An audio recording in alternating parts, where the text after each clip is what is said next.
नमस्कार व्यूअर्स, और आप सब लोग कैसे हैं। आशा करती हूँ आप सब लोग अच्छे होंगे, स्वस्थ होंगे और मेरा शिव पुराण का पाठ अवश्य देखते होंगे। तो आइए सबसे पहले हम जान लेते हैं कि कल तक यानी कि परसों तक हमने कहाँ तक जाना था, क्योंकि कल पाठ नहीं आया था। तो कल तक हमने जाना था कि जो पुरुष भक्ति भाव से दिन रात भगवान शिव का स्मरण करता है उसके पातक सारे पाप नष्ट हो जाते हैं। इसलिए वह कभी भी नरक में नहीं पड़ता। नरक और स्वर्ग ये पाप और पुण्य के ही दूसरे नाम होते हैं। तो कल हमने यहाँ तक जाना था। अभी हम आज जो जानेंगे उसके बारे में मैं बताती हूँ। और आप लोग जानना चाहेंगे कि मैं ये पाठ क्यों कर रही हूँ। तो ये पाठ एक शुभ कार्य है, मंदिर के लिए कर रही हूँ। और इसमें मैं आप सब लोगों का सहयोग चाहती हूँ कि आप सब लोग सब्सक्राइब करें, लाइक करें और शेयर करें, ताकि ये उद्देश्य पूर्ण हो पाए। तो जिस मंदिर का मैं वर्णन कर रही हूँ उस मंदिर की मैं वीडियो डालती हूँ, आप लोग देखें और मुझे बताएं कि आपको शिव पुराण कैसा लग रहा है।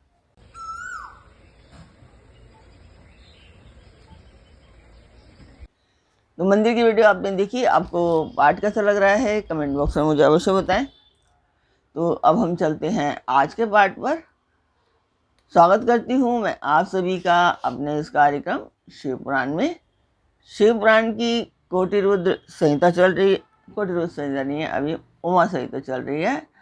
और उमा संहिता में आज आप सुनेंगे कि मृत्यु काल निकट आने के कौन कौन से लक्षण हैं, उसका वर्णन।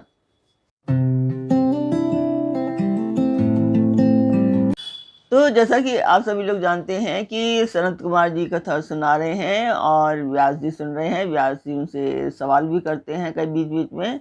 तो सनत कुमार जी यहाँ पर कहते हैं कि मुनिश्रेष्ठ पूर्व काल में पार्वती जी ने नाना प्रकार के दिव्य कथाएं सुनकर परमेश्वर शिव को प्रणाम करके उनसे जो बात पूछी थी वह ये है कि पार्वती जी बोली कि भगवान, मैंने आपकी कृपा से संपूर्ण मत जान लिया।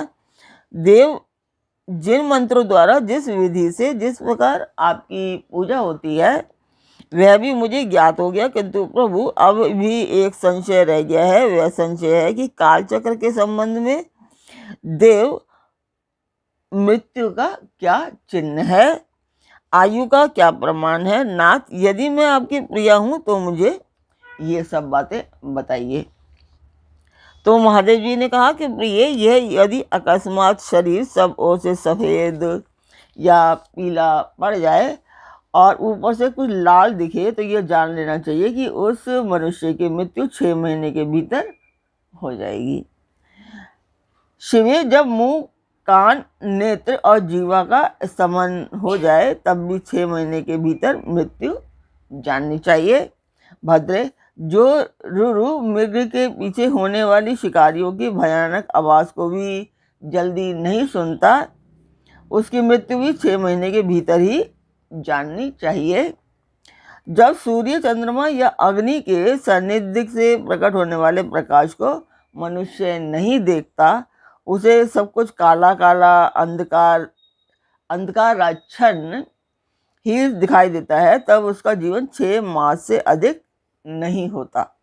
देवी प्रिय, जब मनुष्य का बायां हाथ लगातार 1 सप्ताह तक फड़कता रहता है तब उसका जीवन 1 मास ही शेष है, ऐसा जानना चाहिए।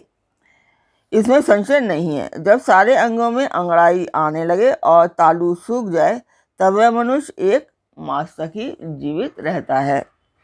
इसमें संशय नहीं है। त्रिदोष में जिसकी नाक बहने लगे उसका जीवन 15 दिन से अधिक नहीं रहता। मुंह और कंठ सूखने लगे तो ये जानना चाहिए कि 6 महीने बीते बीते इसकी आयु समाप्त हो जाएगी। भामिनी, जिसकी जीभ फूल जाए और दांतों से मवाद निकलने लगे उसकी भी 6 महीने के भीतर ही मृत्यु हो जाती है।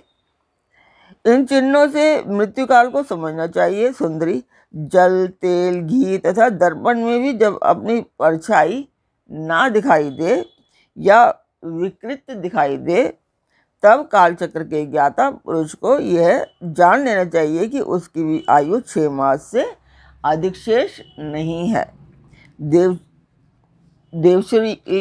देवेश्वरी, अब दूसरी बात जानो कि जिससे मृत्यु का ज्ञान होता है जब अपनी छाया को सिर से रहित देखे अथवा अपने को छाया से रहित पाए, तब वह मनुष्य 1 मास भी जीवित नहीं रहता। पार्वती, यह मैंने अंगों में प्रकट होने वाले मृत्यु के लक्षण बताए हैं। भद्रे, अब बाहर प्रकट होने वाले लक्षणों का वर्णन करता हूँ। सुनो देवी, जब चंद्रमंडल या सूर्यमंडल प्रभाहीन एवं लाल दिखाई दे, तब आधे मास में ही मनुष्य की मृत्यु हो जाती है। अरुंधति, महायान, चंद्रमा, इन्हें जो ना देख सके अथवा जिसे ताराओं का दर्शन ना हो, ऐसा पुरुष 1 मास तक जीवित रहता है। यदि ग्रहों का दर्शन होने पर भी दिशाओं का ज्ञान ना हो, मन पर मूर्ता छाई रहे, तो 6 महीने में निश्चय ही मृत्यु हो जाती है। यदि उतथ्य नामक तारा का, ध्रुव का अथवा सूर्यमंडल का भी दर्शन ना हो सके, रात में इंद्रधनुष और मध्याह्न में उल्कापात होता दिखाई दे तथा गीद और कौवे घेरे रहें, तो उस मनुष्य की आयु 6 महीने से अधिक नहीं है। यदि आकाश में सप्तऋषि तथा स्वर्गमार्ग मतलब छायापथ ना दिखाई दे, तो कालाज्ञ पुरुषों का उस पुरुष की आयु 6 मास ही शेष समझनी चाहिए। जो अकस्मात सूर्य और चंद्रमा को राहु से ग्रस्त दिखता है और संपूर्ण दिशाएं जिसे घूमती दिखाई देती हैं, वह अवश्य ही 6 महीने में मर जाता है। यदि अकस्मात नीली मक्खियां आकर पुरुष को घेर लें, तो वास्तव में उसकी आयु 1 मास ही शेष रह जाती है। यदि गीद, कौवे अथवा कबूतर सर पर चढ़ जाएं, तो वह पुरुष शीघ्र ही 1 मास के भीतर ही मर जाता है, इसमें संशय नहीं है। तो आज आपने जाना कि जो शिव जी ने बताया कि मृत्यु काल निकट आने के कौन कौन से लक्षण होते हैं।